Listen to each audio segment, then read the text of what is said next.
ভক্তমণ্ডলী, মাতৃমণ্ডলী, সকলকে স্বাগত। মহারাজের কথা নতুন করে পরিচয় দেওয়ার কিছু নেই, সকলেই জানেন। খুব বোধটায় বলছি, এবং স্বামী দিবানন্দজি মহারাজ দীর্ঘ আমাদের মানে করোনার এই যে আমাদের আক্রমণ, সেই আক্রমণের পর দীর্ঘদিন এখানে আমাদের কোনো দীক্ষার অনুষ্ঠান করা সম্ভব হয়নি। প্রায় 2.5 বছর তারপরে মহারাজকে আমরা পেয়েছি এবং দীক্ষাও শুরু হয়েছে। 2 দিন ধরে, আরও 2 দিন বাকি আছে।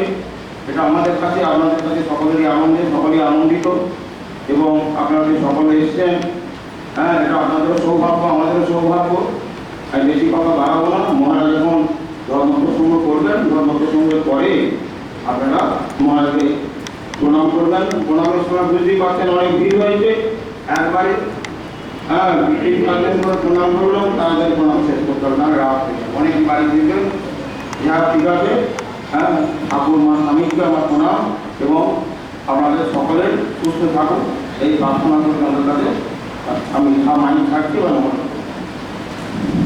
जननीं शारदां देवीं रामकृष्णं जगद्गुरुं पादपद्मे तयोः स्थित्वा प्रणमामि मुहुर्मुहुः। প্রথমে একটা মজার কথা বলি, আমার নিজের এখন অনুভব হচ্ছিল।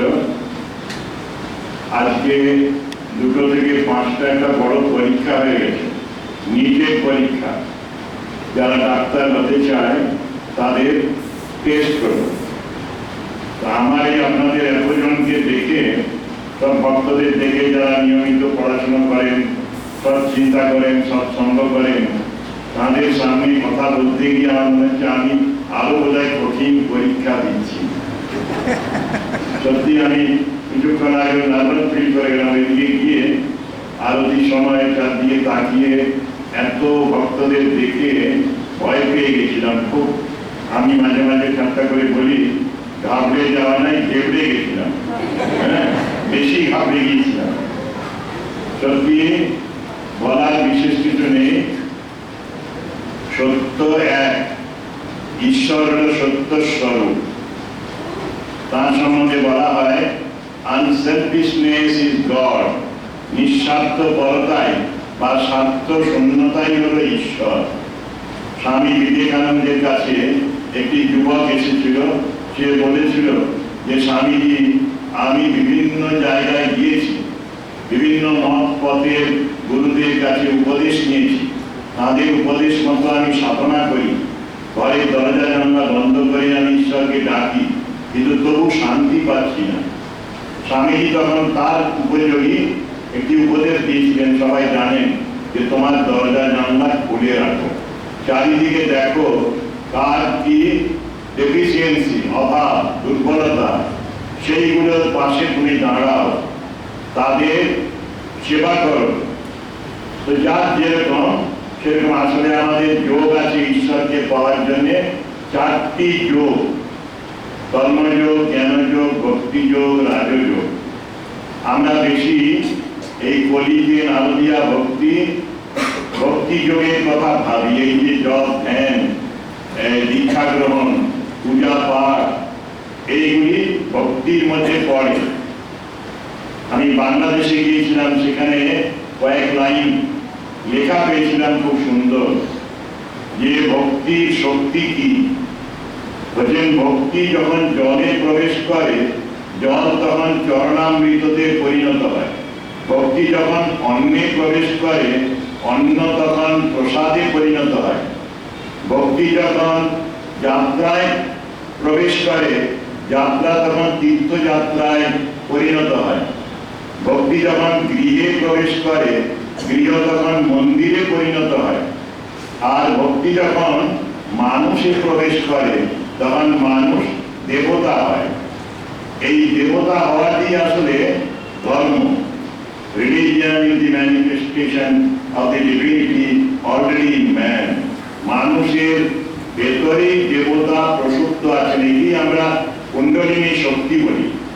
সেই শক্তি জাগ্রত হয় ভক্তির মাধ্যমে, জপ ধ্যানের মাধ্যমে। এই জপ ধ্যান আন্তরিক হলে কুণ্ডলিনী শক্তি জাগ্রত হয়। আমাকে মাঝে মাঝে কেউ কেউ বলছেন দীক্ষা দিতে যাওয়ার দীক্ষার পরে বলেছে ভালো, তা নইলে তাদের দীক্ষার প্রয়োজন হতো না, দীক্ষা দিতাম না। বলছে আমার একটি মেয়ে বললো আমার কুণ্ডলিনী জাগ্রত হয়ে গেছে।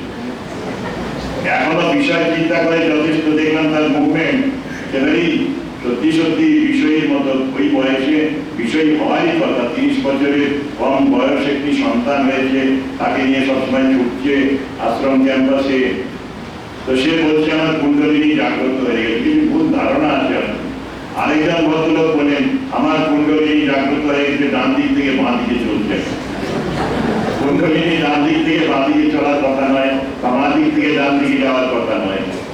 ট্রাফিক নিয়ম মেনে চলবে, বাঁ দিকে চলবে, সেরকম নয়। কিন্তু তো সেই রকম ধর্মটা যেন ওই রকম না হয়। ধর্ম হবে একেবারে আন্তরিক, ভগবানকে আপন বলে বোধ হবে। একদিন খুব বৃষ্টি পড়ছিল, এক মুচির বাড়ির পাশ দিয়ে এক ব্রাহ্মণ ঠাকুর যাচ্ছিলেন। যেতে যেতে মুচি দেখতে পেয়ে ভেতরে আনলো। ইতিমধ্যে ব্রাহ্মণ অনেকটা বেজে গেছেন, ওর বাড়িতে আর কিচ্ছু নেই। ওকে একটা চামড়ার টুকরো দিয়েছেন, বলছেন ঠাকুর মশাই এর উপরে বসো।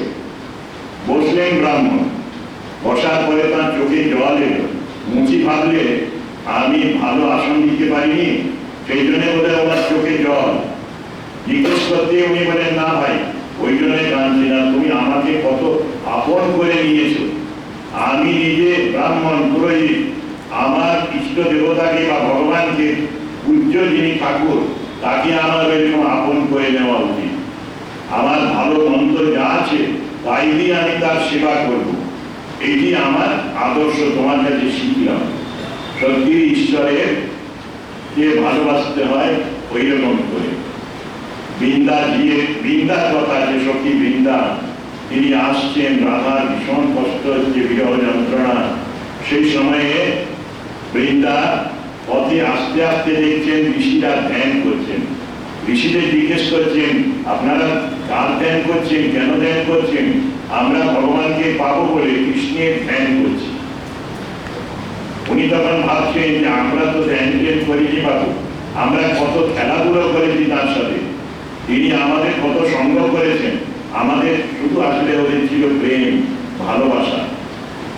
ঠাকুর মাও বলেছেন, ঠাকুর বলেছেন যে রাখালেরা কিভাবে তাকে পেয়েছিল, ভালোবেসে আয় রে মেরে খারে এইরকম ভাবে তাদের সাথে ভগবানের সম্পর্ক করেছিল।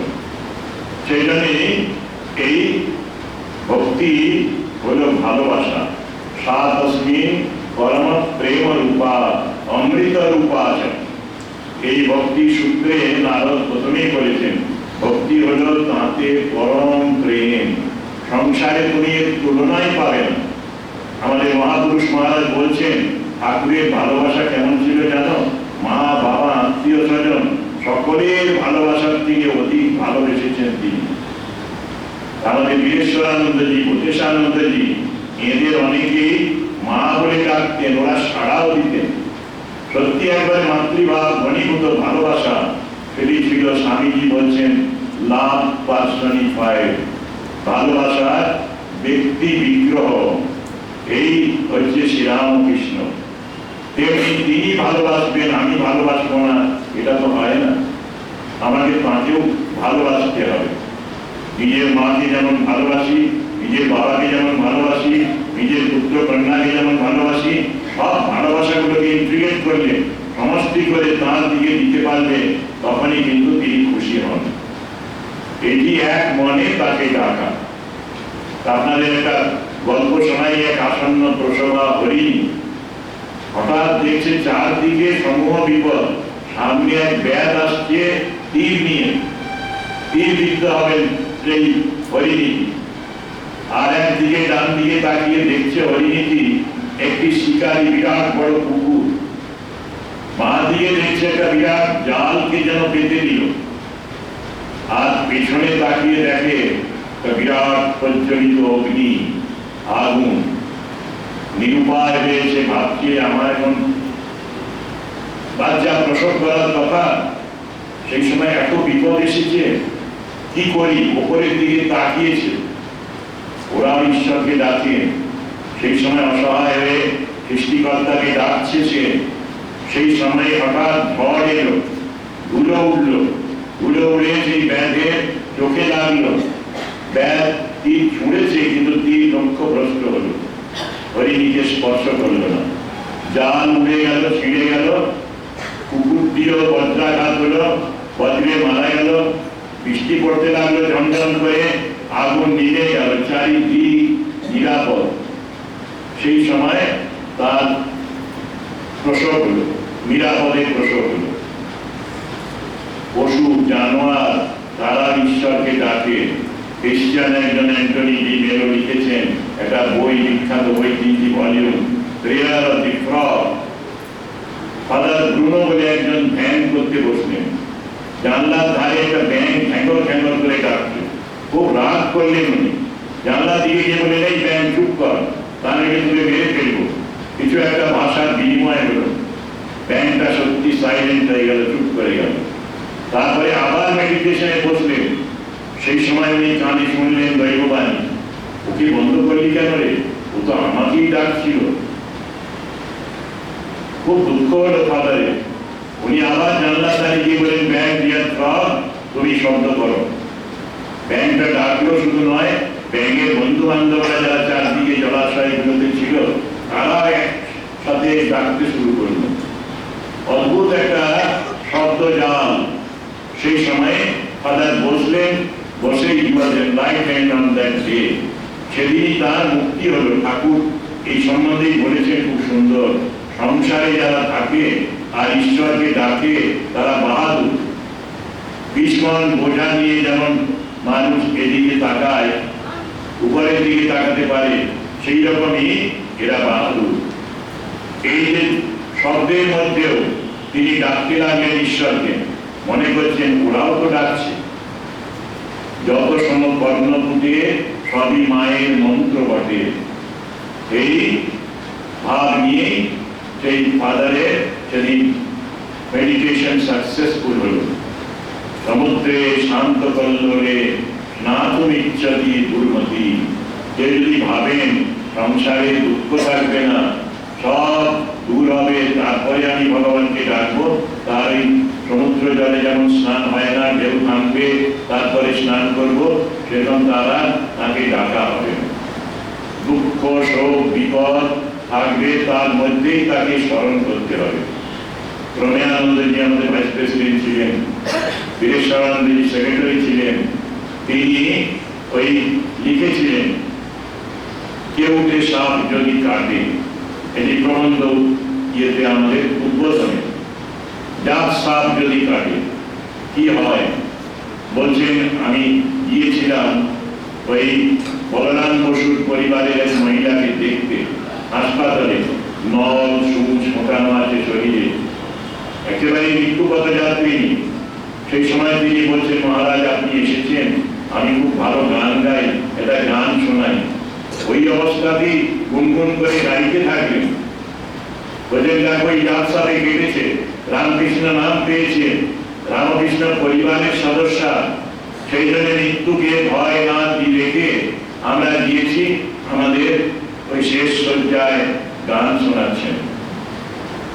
সত্যি যারা আন্তরিক ভক্ত তাদের ভগবান এইভাবে কৃপা করেন। সব গুরুরা শিষ্যকে কিভাবে রক্ষা করেন, প্রাচীনকালের একটি কাহিনী আছে। এক গুরু তার এক শিষ্যকে পাঠাচ্ছেন কাজে অনেক দূরে। যাওয়ার সময় তাকে একটা প্রথম রাত্রে একটা বনের মধ্যে দিয়ে যেতে হবে। গুরু বলে দিলেন যে ওখানে হিংস্র সাপদ আছে, বাঘ ভাল্লুক আছে, সাবধানে যাবে। রাত্রি যদি হয়ে যায়, অন্ধকার হয়ে যায়, তুমি গাছের উপরে উঠবে, একটা কাপড় দিয়ে নিজেকে গাছের ডালে উপরে বেঁধে রাখবে। শিষ্য গেলেন, কিন্তু ভাবছেন আমি তো যুবক, গুরু বৃদ্ধ বলে আমাকে এরকম পরামর্শ দিয়েছেন, আমি নিজেকে মানব না। মধ্যরাত্রে বাঘ এলো, বাঘের গর্জন শুনে সে পড়ে গেল, পড়তে পড়তে শেষ করল না। ঠিক একটু ওপরে একটি ডালে কে যেন হাত বাড়িয়ে কোলে নিল তাকে। তারপরে বুঝতে পারলে গুরু ছোঁয়া। গুরুদেব স্বয়ং এসে ওই ডালের উপরে বসেছিলেন, জানেন শিষ্যটি শুনবে না গুরুর কথা, সেই জন্য তাকে রক্ষা করতে এসেছেন। ওই রকম শিষ্যকেও বাঁচাবার জন্য গুরু এসেছিলেন। সব গুরুরা এইভাবে শিষ্যদের পাশে থাকেন সদা সর্বদা। আমাদের বলা হয় একটি কথা, বিশ্বাসে মিলায় বস্তু, তর্কে বহু দূর। যারা বিশ্বাসী সরল তারা পায়। জটিল বালকের কথা, যে মায়ের কথা বিশ্বাস করেছিল, বনে যাওয়ার পথে যেই দেখেছে মধুসূদন দাদা এলেন, প্রত্যেক দিনই নিয়ে যান। তারপরে গুরুদেবের মাতৃসাধ্যে ছোট্ট ভাঁড়ে দই দিলেন বা দুধ দিলেন, যেটি ওয়াটার অফ ইন্ডিয়ার মতো শেষই হয় না।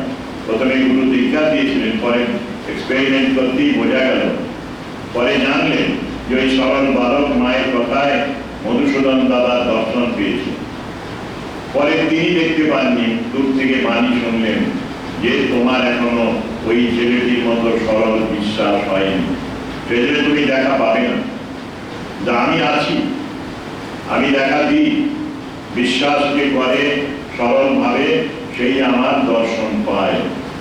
সত্যি আমরা বড় ফরচুনের সৌভাগ্য, তার সৌভাগ্যের অধিকারী যে আমরা এই রামকৃষ্ণ পরিবারের সাথে যুক্ত, কিংবা রামকৃষ্ণ মন্ত্রে দীক্ষিত না হলেও ভারতবর্ষ পুণ্যভূমি, সেখানে আমাদের জন্ম হয়েছে, যেখানে বারবার মুনি ঋষিরা এসেছেন, সত্যের সাধন করে সত্যকে লাভ করেছেন, ঈশ্বরকে দর্শন করেছেন, তাকে আপন করে নিয়েছেন এবং ওই দুস্তর সংসার সমুদ্রের পারে গেছেন।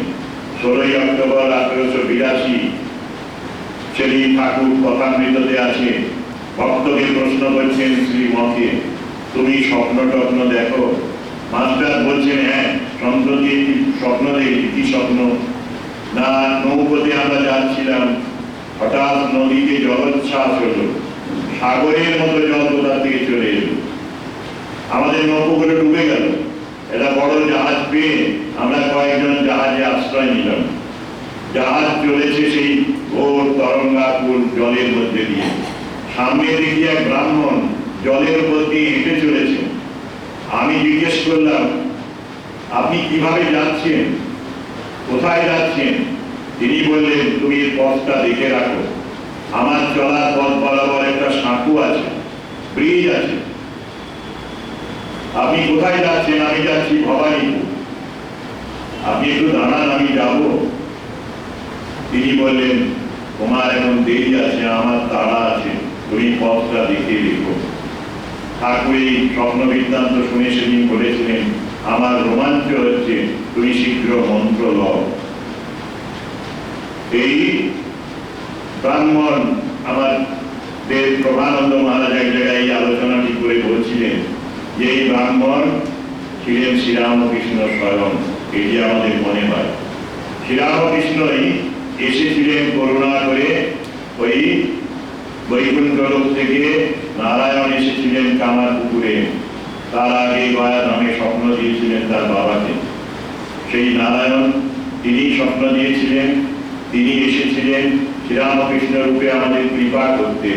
ঠাকুরের ধ্যান মন্ত্রে আছে প্রথম দুটোতে একেবারেই প্রত্যক্ষ ব্রহ্মের কথা, যিনি সচ্চিদানন্দ ব্রহ্ম, তিনি এই অবতার রূপে এসেছিলেন শ্রীরামকৃষ্ণ রূপে।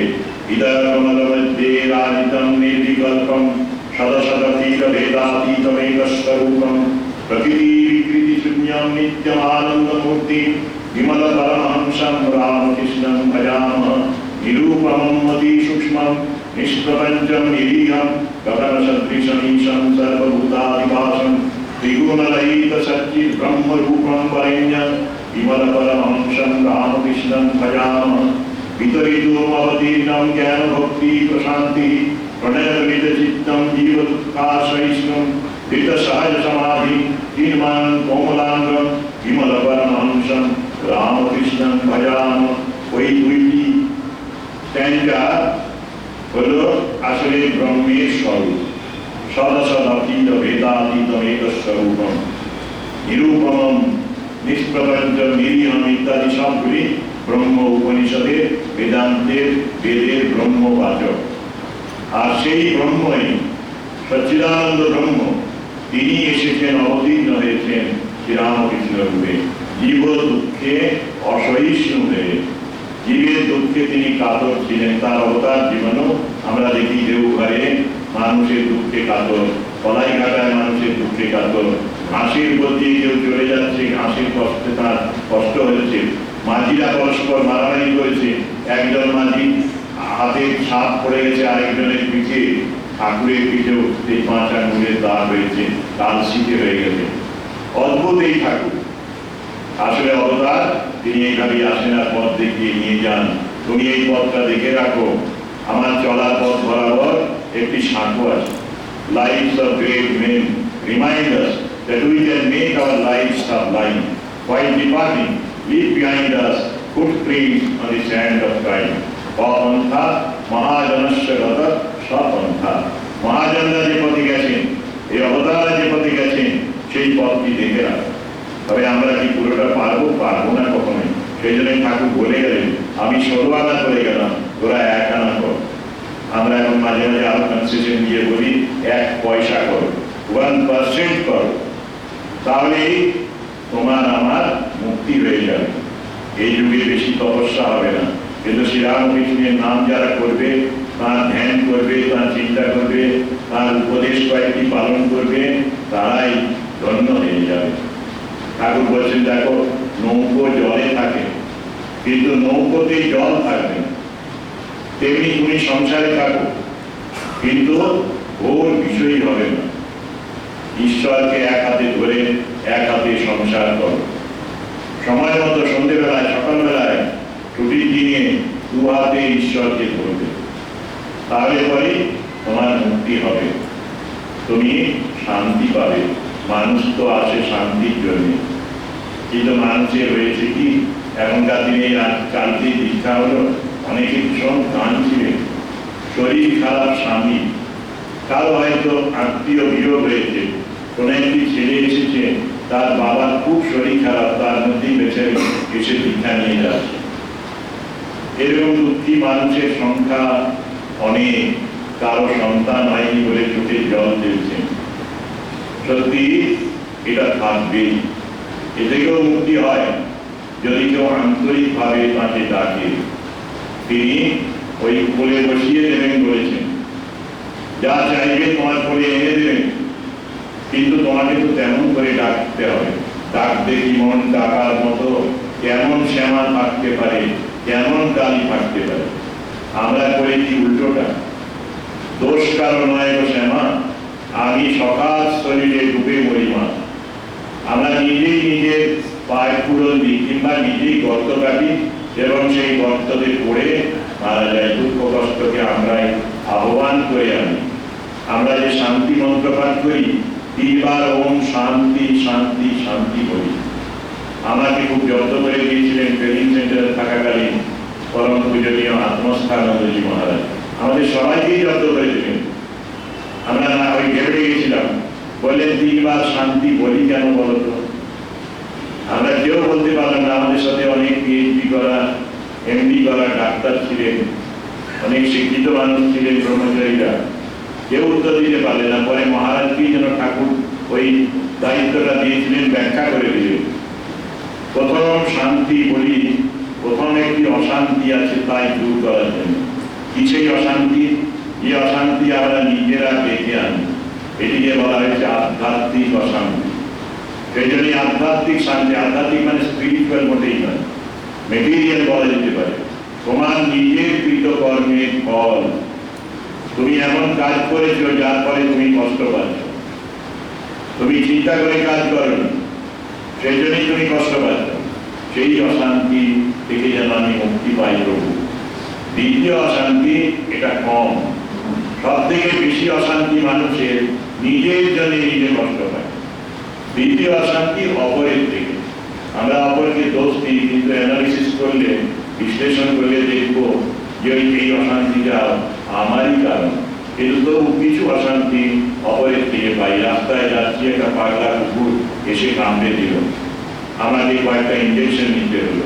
আগে তো মারাই যেত মানুষ যখন এই পাসপোর্ট ইঞ্জেকশন বের করেন। তো সেই এখন এই যে ইঞ্জেকশন নেওয়া, সেটা তো যন্ত্রণা, অশান্তি, টেনশন হয়। এই সময় যদি আমার জলাতঙ্ক হয়ে যায়, তাহলে তো মৃত্যুটা অবধারিত। ষাঁড়ে একটা গুটিয়ে দিল। এইরকম ভাবে অপরের থেকে আমি কষ্ট পাই। কোন একটা পাগল এসে একটা ঘুষি মেরে দিল আমার মুখটা পুড়ে গেল। এইগুলি হচ্ছে আদি ভৌতিক অশান্তি, অপরের জন্য অশান্তি। আর হলো আদি দৈবিক, এই দৈব দুর্বিপাক, ঝড় জল বজ্রাঘাত, এইগুলি সুনামি, ভূমিকম্প ইত্যাদি। এই 3 রকমের অশান্তি থেকে মুক্তির জন্য আমরা 3 বার শান্তি মন্ত্র পাঠ করি। কিন্তু বলছিলাম নিজে যদি জীবনটাকে নিয়ন্ত্রিত করি তাহলে পরে আমাদের ওই অশান্তি অনেকটা কমে যাবে।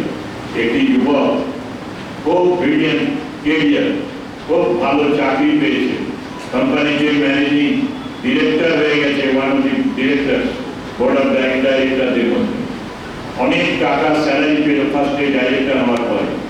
তারপরে সে একটা নতুন গাড়ি কিনল, বিদেশি মডেল গাড়ি কিনে ম্যাড্রাস শহরে চালিয়ে যাচ্ছে বিকেলবেলায়। তখন স্কুলে ছুটি হয়েছে, নিজেই ভয় পেয়েছে আমি অ্যাক্সিডেন্ট করবো না তো, না আমি তো যৌবন থেকে কলেজে পড়ার সময় থেকে গাড়ি চালাই, আমি নিশ্চয়ই অ্যাক্সিডেন্ট করবো। অ্যাক্সিডেন্ট করলো না সে, কিন্তু তার গাড়িতে পেছনের দরজার কাছে একটা বড় আল্লাহ ইট লাগলো। কি হলো দেখার জন্য উনি থামবেন, দেখে দেখছে ইউনিফর্ম পরা একটি ছেলে আইডেন্টিটি কার্ড একটা ব্যাগ পরে রয়েছে, সে মাথা নিচু করে দাঁড়িয়ে তার টাইয়ের কাছে ধরে মারাটি বাকি রেখেছিলেন আঘাত করার। ধরতেই সে বললো স্যার ওই দিকে দেখুন, ডান দিকে, লুক এট রাইট। তারপরে ডান দিকে উনি দেখলেন হুইল চেয়ার থেকে একটি প্রতিবন্ধী ছেলে পড়ে গিয়েছে। বললো এটা আমার ভাই, একে আমি তুলতে পারছি না, শরীরটা ভারী, দেখুন না। তারপরে ওনার রাগটা থেমে গেল, পারদ যেমন উপরে উঠেছিল রাগের পারদ নেমে গেল, শান্ত হয়ে গেলেন ভদ্রলোক। কর্তব্য ঠিক করলেন, বললেন এসো আমরা দুজনে ট্রাই করি। দুজনে মিলে গাড়িটাকে নর্মাল করলেন, ওর হুইল চেয়ারটাকে। তারপরে বাচ্চাটিকে তুললেন, তুলে বসিয়ে দিলেন, বলেন এবারে তুমি ভাইকে নিয়ে যেতে পারো। ওই দেখুন স্যার 1 পাল্লা নয় আমার বাড়ি, আমি চলে যাচ্ছি। উনি বসে থেকে দেখলেন গাড়িতে বসে। তারপরে উনি 3টে প্রমিস করলেন, সংকল্প করলেন। ফার্স্ট প্রমিস, গাড়িটা সারাবো না। গাড়িটা গাড়ি থেকে বের করতে গেলে আজকের এই ঘটনাটা মনে হবে, আমিও সাবধান হব, এরকম বিপদে পড়লে মানুষকে সাহায্য করব। দ্বিতীয় হলো আমি আর গাড়ির স্পিড তুলব না, যাতে করে চলতে চলতে বুঝতে পারি ছেলেটা বলেছিল জানেন এত জোর গাড়ি যাচ্ছে, আমি চিৎকার করছি, কেউ কর্ণপাতও করে। সেই সময় ভাব করে আপনাকে থামাবার জন্যে, হেল্প নেওয়ার জন্যে, ভাইকে তোলার জন্যে আমি আপনার গাড়িটি আঘাত করেছি, ক্ষমা করে দেবেন। তারপরে থার্ড প্রমিসটি খুব সুন্দর, বলেন আমার শরীরটা তো একটা গাড়ির মতো, এই রথ বলে আত্মানন্দতিনং বিদ্ধি শরীরং রথমেবতু ইন্দ্রিয়াণি মায়ানাহু বিষয়াংস্তেষু গোচরং বুদ্ধিং তু সারথিং বিদ্ধি মনঃ প্রগ্রামেব চ। শরীর রথ, হাত পাগুলো ঘোড়া, মন হলো লাগাম, বুদ্ধি হলো সারথি, এইরকমের কঠোপনিষদে বর্ণনা আছে। তো ও বলছে যে আমার শরীর নামক রথটাকে আমি নিয়ন্ত্রণে রাখবো, আমার লাইফটা কন্ট্রোলের মধ্যে রাখবো। স্বামী বিবেকানন্দ এই চরিত্রের সম্বন্ধে বলেছেন, চরিত্র কি করে করবে তুমি, তার মধ্যে একটা ইম্পর্টেন্ট ক্যারেক্টার বলছে আত্মশ্রদ্ধা, সেলফ রেসপেক্ট। দ্বিতীয় বলেছেন আত্মবিশ্বাস। পুরাতন ধর্ম বলিতে যে ঈশ্বরে বিশ্বাস করে না সে নাস্তিক, নূতন ধর্ম বলিতেছে যে নিজেকে বিশ্বাস করে না সে নাস্তিক। আর তৃতীয় আরেকটি ধর্ম, চরিত্রের ধর্ম থাকা উচিত আত্মনির্ভরতা। আমার ভাগ্যের আমি নিয়ন্তা, আমার কাজ আমি করব। সবসময় মা বাবা একজন চাকর চাকরানি আমাকে খাইয়ে দেবে তা না, আমার নিজের কাজ, সব কাজ আমি নিজের হাতে করব। আমার একটি কর্মী একটি দারুণ কাজ করেছিল, পরীক্ষা দিচ্ছে, পরীক্ষা একটা প্রশ্ন ছিল কলকাতা বিশ্ববিদ্যালয়ের অর্ডা কলেজের আমি প্রিন্সিপাল, তখন ভাইস চ্যান্সেলরের নাম লিখো। সে লিখেছে কার্তিক কালাচাঁদ মন্ডল, তখন ভাইস চ্যান্সেলর ছিলেন শ্রী ডক্টর সন্তোষ কুমার ভট্টাচার্য। আর উনি লিখলেন যে কালাচাঁদ মন্ডল। আমার তো মাথা ঘুরে গেল, আমি খাতা দেখছিলাম কোথায় পেল, সন্তোষটি কি করে আমি আবিষ্কার করলাম সেই কালাচাঁদ মন্ডল নামে একজন ক্যান্ডিডেট ছিল পরীক্ষার্থী। তার নিজের উপরে নির্ভরতা নেই, সে ওই দাঁড়িয়ে সামনের ছেলেটির হাতাটা দেখেছিল। আর প্যারালাক্স এরার হয়, নিচের লাইনটা উপরে আছে বলে মনে হয়। 10 নম্বর প্রশ্ন ছিল ওইটি, আর তারপরে ছিল তোমার পুরো নাম লেখো। কালাচাঁদ বাবু নিজের নাম লিখেছিলেন, আর ইনি পেছন থেকে ভাবছেন ওটাই বোধহয় 10 নম্বর প্রশ্নের উত্তর। এরকম হয়। আর এবার দুটি ছেলে ইন্টারভিউ দিতে গেছিল টাকার মধ্যে একটা বড় কোম্পানিতে। একজন একদম ঘেবড়ে গেছিল, আর একজন ঘেবড়ে না গিয়ে স্মার্টফোনের মতো ও স্মার্টলি দিয়েছে, বলছে আমাকে ফলো কর, আমি ভেতর থেকে উত্তরগুলো বলে দেবো, তুই শুনবি আর ম্যানেজ করিস। এখনকার দিনে খুব মানুষ ম্যানেজ করতে চায়, অপরের দেখে ম্যানেজ করবে। ম্যানেজ করতে গিয়ে কি হলো, ওটা তো লেখা দেখে কপি করছে, আর এটা শুনে কপি করতে গেছে। প্রথম প্রশ্ন ছিল যে ভারতবর্ষ কবে স্বাধীন হয়েছিল, স্মার্ট ভদ্রলোককে বলা হয়েছিল। তিনি বললেন স্যার 42 সভা ছিল, 47 হয়ে গেছে। 42 সালে কুইট ইন্ডিয়া হয়েছিল, কিন্তু 47 আলটিমেটলি আমরা ফ্রিডম পেলাম। আর ও বাইরে মুখস্থ করছে, প্রশ্ন যাই হোক না কেন, প্রথম প্রশ্নের উত্তরে বলিব স্যার 42 হয়ে ছিল, 47 হয়ে গেছে। এবারে দ্বিতীয় প্রশ্ন হলো ভারতবর্ষে একজন মহাপুরুষের নাম করুন। স্মার্ট ভদ্রলোকের কিছু মনে আসেনি, সে তো শুধু মোবাইলের মতো জিনিস কিছু নিয়ে হাঁটাহাঁটি করে।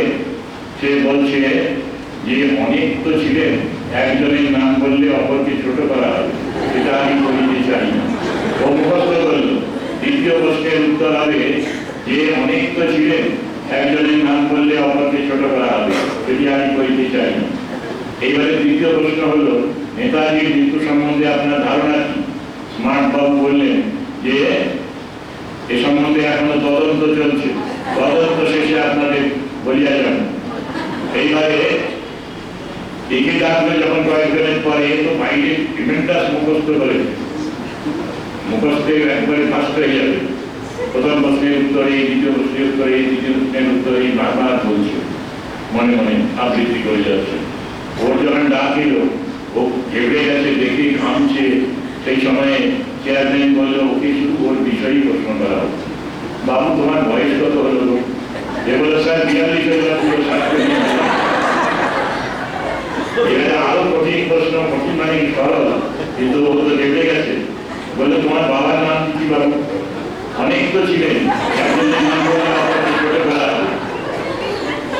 চেয়ারম্যান রেগে গেলেন, একবারে পাগলের মতো হয়ে গেলেন। বললেন আপনি কি পাগল হইলেন নাকি? তার এই সম্বন্ধে তদন্ত চলছে, তদন্ত শেষে বলে যাব। আমি যে এই জন্যই বলছি যে আত্মবিশ্বাস এবং আত্মনির্ভরতার অভাবে আমাদের যত পতন। আমরা আত্মনির্ভর যেন থাকি, আত্মসচেতন থাকি এবং আত্মবিশ্বাস থাকি। যে কোনো অবস্থাতে আমি অপরকে ওইভাবে অনুকরণ করব। সে ডানাত পেতে ভিক্ষে করছে, আমিও ভিক্ষে করবো, সেটা হতে পারে না। ত্রিপুরায় আগে গাড়ির পেছনে লেখা থাকতো বাসের পেছনে ফলনি, একবার বাসের চাকা খুলে গেল, পেছনে একটা ট্যাক্সিওয়ালা যাচ্ছিল, সে গাড়ি থামিয়ে তার চাকাগুলো খুলতে শুরু করল। সে বলছে যে ও তো লিখেছে ফলনে, আমি ওকে ফলো করছি। ভদ্রলোক বলছি যে করছো কি তুমি? আমার তো তাড়াতাড়ি পৌঁছতে হবে জিবি হসপিটালে, আমি রুগী দেখতে যাচ্ছি, আমার বাবা অসুস্থ। বলছে স্যার একটু দাঁড়ানিকে ফলো করে নিন, টাকাটা খুলে আবার লাগাবো, তারপরে আপনাকে নিয়ে যাবো।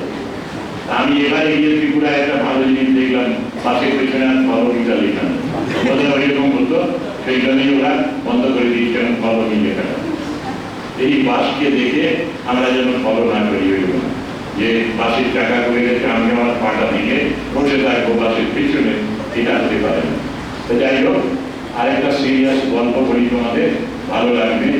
ভারত ছাড়ো আন্দোলনের কথা মনে হতে 1942 ঢাকা প্রেসিডেন্সি গেলে অমলেন্দু ঘোষ নামে একজন স্বাধীনতা সংগ্রামী ছিলেন। তখন তার তরুণ বয়স।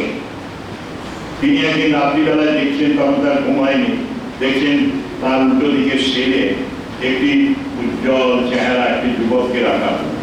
কিন্তু তিনি দেখে চিনতে পারলেন না, এ তো অনুশীলন সমিতি, বেঙ্গল ভলেন্টিয়ার ফোর্স স্বাধীনতার দলের নয়, তবে কে? এই ভাবতে ভাবতে তার খাবার এসেছিল, খেয়ে শুয়ে পড়েছেন অমলেন্দুবাবু। কিছুক্ষণ পরে ছেলেটা ডাকছে, বাবু বাবু, ঘুমিয়ে পড়লে? অমলেন্দুবাবু উঠেছেন, বলে কি ব্যাপার রে? সে বলল, লন্ডন এখান থেকে কোন দিকে? উনি উত্তর দিলেন, পশ্চিমে। তারপরে আবার শুয়ে পড়েছেন, আবার 1 ঘন্টা পরে সে ডাকছে, এরকম ভাবে 3বার 4বার ডেকেছে। উনি ভাবলেন আর তো ঘুমোতে দেবে না, ওর সাথে একটু চ্যাটিং করি, গল্প করি। এইবারে ও গল্প করতে শুরু করলো। অমলেন্দুবাবু বলছেন, তোমার নাম কি? বৃন্দাবন। নাম ছিল ছেলেটি বৃন্দাবন। তোমার কি আছে বাড়িতে? কেউ নেই। বাবা মা ছোটবেলায় মারা গেছেন, মাসি আত্মহত্যা করেছেন, মাসির বিয়ে হওয়ার কথা ছিল একটি মানুষের সাথে, তিনি নিরুদ্দিষ্ট হয়ে গেলেন। তারপরে আমি এ ঘাটে সেখানে জল খেতে খেতে পকেট মারের দলে ঢুকেছি। পকেট মারি করতে গিয়ে ঢাকায় এসেছি, ঢাকায় ধরা পড়ে গেলাম। আমাকে পকেট মারদের সাথে আজকে না রেখে এখানে কেন রেখেছি জানো? আজকে আমাকে সাক্ষী দিতে নিয়ে গিয়েছিল কোর্টে। আসার সময় গাড়ি খারাপ হয়ে যায়, দেরি হয়ে যায়, সেই জন্যই তোমাদের কাছে রেখেছে, কাল ভোরবেলাতেই আমাকে নিয়ে চলে যাবে। এইবারে ভদ্রলোক বললেন, বৃন্দাবন, তুমি কোনোদিন বৃন্দাবনে গিয়েছ? বলো কি বাবু, আমি তো বৃন্দাবনে ছিলাম। মাসিমা আমার বৃন্দাবনে থাকতেন, নিধুবনের কাছে ওর থাকার আড্ডা ছিল, কুটির ছিল একটি। আচ্ছা বৃন্দাবন, লোকে বলে কৃষ্ণের বাঁশি এখনো নাকি শোনা যায়। কোথায় শোনা যাবে, কিভাবে শোনা যাবে? বৃন্দাবন বলে শোনা যাবে, যে কোনো জায়গায় শোনা যাবে, তুমি কান পেতে থাকলে তুমিও শুনতে পাবে। অমলেন্দুবাবু বললেন, বৃন্দাবন ভাই, তুমি বাকি রাতটুকু কৃষ্ণের বাঁশি শোনার জন্য একটু চেষ্টা করবে? বলছে, হ্যাঁ বাবু, চেষ্টা করি। এবারে দেওয়ালের দিকে মুখ করে ছেলেটা বসে রইল 3-4 ঘন্টা। উনি ঘুমোলেন। সকালবেলায় ঘুম থেকে উঠে দেখলেন বৃন্দাবনের সেল ফাঁকা হয়ে গেছে, তাকে আবার যথাস্থানে রেখে দেওয়া হয়েছে। 50 বছর পরে কলকাতায় একটা পত্রিকা ছিল, উনি বেহালায় থাকতেন, রাখাল বেনু নাম দিয়ে। এই রাখাল বেনু পত্রিকা 1992 শারদীয়া সংখ্যায় উনি বৃন্দাবন নামে ওর সম্বন্ধে একটি প্রবন্ধ লিখলেন। আমার কাছে জেরক্স আছে। যে এখন সবাই আমরা বৈষ্ণবীরা বলি, অদ্যপি লীলা করেন ঘোরা গায়, কোনো কোনো ভাগ্যবানে দেখিবারে পায়। বৃন্দাবন দেখিবারে পেত কিনা জানি না, কিন্তু বৃন্দাবন শুনিবারে পেত, এ আমার দৃঢ় নিশ্চয়। ওই পকেট মার সেই বাকি রাতটুকু কান পেতে একবার স্থির আসনে বসে, এক আসনে বসে কাটিয়েছে ঘন্টা 4 বাঁশি শোনার জন্য। নিশ্চয়ই সে বাঁশি আগেও শুনেছে, পরেও শুনেছে। দস্যু রত্নাকরের ভেতরে ছিল বাল্মীকি।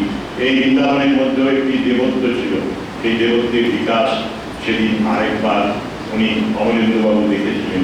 তাই অত বড় কথা বলেছেন, বৃন্দাবন শুনিবারে পেত। বৃন্দাবন দেখিবারে পেত কিনে জানি না, কিন্তু উনি এক্সপেরিমেন্ট করেছিলেন ওই জেলখানার ভেতরে বৃন্দাবন শুনতে পাই কিনা। সত্যি বৃন্দাবন শুনতে পেত। আরো আপনাদের দু একটা ছোট্ট গল্প করে শেষ করব। আমেরিকায় বস্টন শহরে একজন মহিলা, দানা জোহার নাম তার।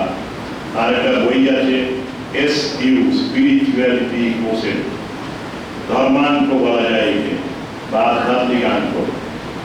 বুদ্ধাঙ্ক যেমন ইন্টেলিজেন্স কোসেট ছিল IQ, তেমনি SQ বলে একটা লিখেছেন, যে মানুষের ধর্ম দরকার, ধর্মের কি প্রয়োজন, এর কারণ কি, কিভাবে বইটা লিখছেন। গোড়ায় বলছেন, জানো আমি তো MSc PhD করেছি ফিজিক্স, আর কিছু জানতাম না। আমার ছোট্ট মেয়েটাকে 5 বছরে বিছানায় শোয়াতে নিয়ে যাচ্ছি। যাওয়ার সময় ও একটা আমাকে অদ্ভুত প্রশ্ন করলো, যে প্রশ্ন আমি কারো কাছে শুনিনি কখনো। বললো, মম, why God has given me birth? মা, ঈশ্বর কেন আমাকে জন্ম দিয়েছেন? Why am I surviving? এই যে 5 বছর বেঁচে আছি, কি কারণেই বা বেঁচে আছি? এটা তারপর সিলেবাস প্রশ্ন। বলছিলাম আমি যে খুব কঠিন পরীক্ষা, সেরকম সেদিনও এই ভদ্রমহিলাকে রাত্রিবেলায় কঠিন পরীক্ষার সম্মুখীন হতে হলো। কিন্তু উনি নড়ে যাননি। উনি বললেন, মা, আমাকে 7 দিন সময় দাও, 7 দিনের মধ্যে আমি তোমাকে উত্তর দেব। এই 7 দিন উনি অনেক অধ্যয়ন করলেন, মনন করলেন, নিদিধ্যাসন করলেন। তারপরে একটা লাইন বললেন, to make the world better. এই দুনিয়াটাকে, পৃথিবীটাকে সুন্দরতর করার জন্য তোমার জন্ম হয়েছে মা, সেই জন্যই তুমি বেঁচে থাকবে। মানুষের উদ্দেশ্য এটাই। ঠাকুর বলেন ঈশ্বর দর্শন। ঈশ্বর দর্শন করে তুমি এমন মানুষ হবে তোমার দ্বারা আরো অনেক মানুষের পরিবর্তন হবে। Be and make. APJ Abdul Kalam একটা স্কুলে গেলেন, স্কুলের ছেলে মেয়েদের জিজ্ঞেস করলেন, বলো তো দেশটা কখন সুন্দর হবে, কখন দেশমাতৃকাকে সব থেকে সুন্দর লাগবে? এটা 11 ক্লাসের মেয়ে সেদিন উত্তর দিয়েছিল বড় চমৎকার, যে স্যার আমি আমার জীবনটাকে একটা সুন্দর ফুলের মতো করে তুলব, আর আমার বন্ধু বান্ধবদেরও ওই রকম সুন্দর ফুলের মতো হওয়ার জন্য সাহায্য করব। তারপরে আমি মনে মনে কল্পনা করব একটি সুন্দর ফুলের মালা, সেই মালাটি ভারত মাতার গলায় পরিয়ে দেব, তখনই দেশমাতৃকাকে সব থেকে সুন্দর লাগবে। সেই জন্যই বলা হয় হিউম্যান রিসোর্স ডেভেলপমেন্ট, মানব সম্পদ উন্নয়ন। এখন শিক্ষা বিভাগকে ভারত সরকার নাম দিয়েছে হিউম্যান রিসোর্স ডেভেলপমেন্ট। এই মানব সম্পদ উন্নয়ন, মানুষকে উন্নত হতে হবে। ধর্ম মানুষকে, মন্ত্র মানুষকে যদি উন্নতির পথে না নিয়ে যায়, তোমার যদি মিথ্যে কথাটা না কমে, হিংসা না কমে, লোভটা না কমে, রাগটা না কমে, তাহলে তোমার কিছু হয়নি, বুঝতে হবে। রাগী মানুষের নৈবেদ্য বা ভোগ পূজা ভগবান গ্রহণ করেন না, বাইবেলে যেসব ক্রাইস্ট বলেছেন। ভাইয়ের সাথে, মানে ভাই তো সবাই আমাদের এই পৃথিবীতে, স্বামীজি বলেছেন sister and brothers of America, ওইরকম। এই ভাইয়ের সাথে তোমার যদি বিবাদ থাকে, সেই বিবাদ আগে মিটিয়ে এসো, নৈবেদ্যটা বেদিতে রেখে যাও, বিবাদ মিটিয়ে এসে নিবেদন করবে, তাহলেই প্রভু গ্রহণ করবেন, তাহলে প্রভু গ্রহণ করবেন। চারিত্রিক দোষগুলোকে সংশোধন করতে হবে। উপনিষদও আছে, না বিরত দুশ্চরিতা। যদি তুমি অবিরত না হও দুশ্চরিত্র দিকে, তাহলে কখনোই তাকে পাবে না। ভক্তদের নানা রকমের ইমোশন, নানা রকমের মজার কাহিনী একটা মনে পড়ে গেল। এক ভক্তের ব্যবস্থা করে দেওয়া হলো দীক্ষার বীরেশ্বরানন্দজির কাছে। বিরাট মানুষ, কোটিপতি তখনকার দিনে। সেই মানুষটিকে একদিন আমরা বললাম, গ্রামে হাটমোড়া গ্রামে একটা জমি কেনা হবে 7 বিঘে, মাত্র 800 টাকায় পাওয়া যাচ্ছে, 5,600 টাকা, 500 টাকা রেজিস্ট্রেশন, 6,100 টাকা লাগবে, আপনি দেবেন? ভদ্রলোক আমাকে বললেন এসে এসে, যদি ঠাকুর হৃদয়ে দেখা দিয়ে দীপানন্দ মহারাজকে 6,000 টাকা দিতে বলেন, তাহলে আমি দেব। আমি বললাম, তাহলে নিশ্চয়ই ঠাকুর দেখা দেবেন, আর বলবেন। এবারে পরের সপ্তাহে উনি এলেন কথামৃত ক্লাস করতে, দীপানন্দ মহারাজ বলে একটা ক্লাস করতেন। 3,000 টাকা নিয়ে এসছেন। আমি বললাম, কেন? বলছে ঠাকুর আমাকে 3,000 দিতে বলবে। আমি বললাম, দেখো আবার দেখা হবে। তারপরে 1,000, 2,000, 500, 200 করে 6,000ই পূরণ করে দিলেন। তারপরে বললাম, বাবু, সত্যবাবু, তুমি আমাকে এতবার তুমি দেখা পেলে থাকলে, একটু খাও দাও না। তখন আর দেখা সাক্ষাৎ করে না, বন্ধ করে দিয়েছি, আশাই বন্ধ করে দিয়েছি। প্রচুর জিনিস ঠাকুর এই সম্বন্ধে বলেছেন। ওই একজন মল্লিকের কথা, জয়নারায়ণ নাকি নাম, সে আসতো, তার একটা ভাঙা লণ্ঠন ছিল, গাড়ি ছিল, ওই ঘোড়াগুলো সব ভাগার থেকে ফেরত, দারোয়ান ছিল মেডিকেল কলেজের বাইরের থেকে ফেরত, একটা অসুস্থ দারোয়ান। আর আমার জন্য এনেছে কি 2টো পচা ডালি। কথামৃত যদি ভালো করে পড়ে থাকো দেখবে আসে। তো সেই বাবু টাকা অনেক, কিন্তু টাকা দিতে চায় না, কৃপণ। তো ঠাকুর এইসব ক্ষেত্রে বড় রসিকতা করেছেন, এনেছে আমার জন্য 2টো পচা ডালি। সত্যি পচা ডালি এনেছে, রামকৃষ্ণ এই জন্য আনছে, ভেবে দেখুন। তখনকার দিনে 2টো পচা ডালি নিয়ে এসেছে, আর ভাঙা লণ্ঠন, ঘোড়াগুলো খোঁড়া, দারোয়ানটা খোঁড়া। এই রকমের পয়সা খরচ করতে চায় না একেবারে, যেভাবে পারে টাকা বাঁচিয়ে রাখে, কিন্তু টাকাকে খাবে। খুব মজার জিনিস। তো যাই হোক, ঠাকুরের অনন্ত কথা আছে। আমি 2টো কথা পড়ে শোনাই।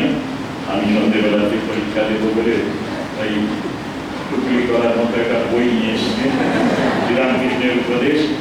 এখানে 24 কথা থেকে পড়ে দিই। শরীর, টাকা এসব অনিত্য, এর জন্য এত কেন?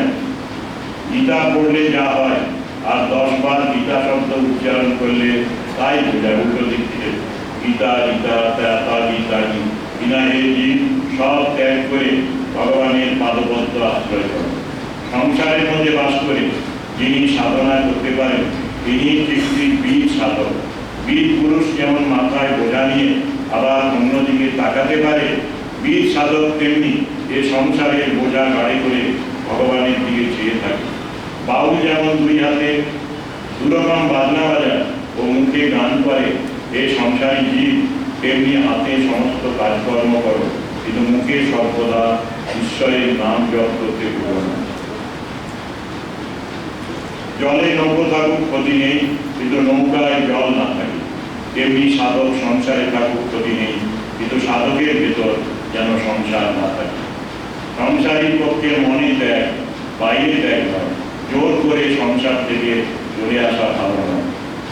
তাকে আনমুক্তাই দাও, না হয় যা হয় তিনি করুন, তুমি বিড়াল ছানার মতো কেবল ডাকো ব্যাকুল পেয়ে।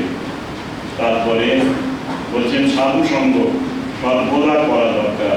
সাধু ঈশ্বরের সঙ্গে আলাপ করিয়ে দিতে পারেন, একটু কষ্ট করে সৎসঙ্গ করতে হয়। আমার পকেটে আরেকটা বই আছে, সময় নেই তোমাদের বলি, বইটা বড্ড ভালো বই, খুব কম দামে উদ্বোধন ছাপিয়েছে এবারে, আগে শ্রীরামকৃষ্ণ মন্দিরে ছাপানো ছিল। বইটির নাম হল গল্পের ভগবত প্রসঙ্গ, হরিশচন্দ্র সিংহ। সেই বইটি পাঠলে সংগ্রহ করবে, খুব ভালো ভালো কথা আছে, কীভাবে প্রতিদিন সকাল থেকে রাত্রি, রাত্রি থেকে সকাল কীভাবে ভগবানকে নিয়ে থাকবে সেই নিয়ে শেষ চ্যাপ্টারে খুব ভালো আছে, আর কাহিনী আছে, খুব ভালো ভালো গল্প আছে। সাধু সঙ্গ, গুরু কৃপা, দৈব পুরুষকার, সেইগুলি সম্বন্ধে তোমরা পাবে। সব ঠাকুরের কথাই বড় মিষ্টি মধুর করে তিনি লিখেছেন, বলেছেন। উনি একজন স্ট্যাটিস্টিক্সের মাস্টার ছিলেন, ISI বরানগরের প্রতিষ্ঠাতা প্রশান্ত মহালানবিশ আর উনি দুজনই জয়েন্ট সেক্রেটারি ছিলেন। মহালানবিশ ছিলেন সেক্রেটারি আর হরিশচন্দ্র সিংহ ছিলেন জয়েন্ট সেক্রেটারি। উনি ঠাকুরের শিষ্য দেবেন্দ্রনাথ মজুমদার, তার শিষ্য হেমচন্দ্র রায়, তার শিষ্য ছিলেন এই ডক্টর হরিশচন্দ্র সিংহ। তার গীতা তত্ত্বে শ্রীরামকৃষ্ণ বই আছে, ঈশ্বর সান্নিধ্য বলে সাধনা আছে, সাধু লরেন্সের বিধিপত্র ইত্যাদি কথোপকথন। তোমরা এই ভালো ভালো বইগুলো, কথামৃত মায়ের কথা এর সাথে সেইগুলো পড়বে। তোমাদের বলি সবাই যদি আমার কথা শোনো খুব ভালো হবে, বেশি পূর্ণ হবে। বসে থেকেই আজ করো জোরে সবাই প্রণাম করো, তা নইলে না 1 ঘন্টা লেগে যাবে লাইন দিয়ে প্রণাম করবে। করে আস্তে আস্তে বাইরে প্রসাদ নিয়ে, আমাদের গুরুপদ মহারাজ ভান্ডারী ভালো প্রসাদ রেখেছে, পায়েস রেখেছে, বাড়িতে করে যদি এখন না দিয়ে থাকে এক্ষুনি দেবে, তো সেই প্রসাদ নিয়ে তারপরে বাড়ি যাবে।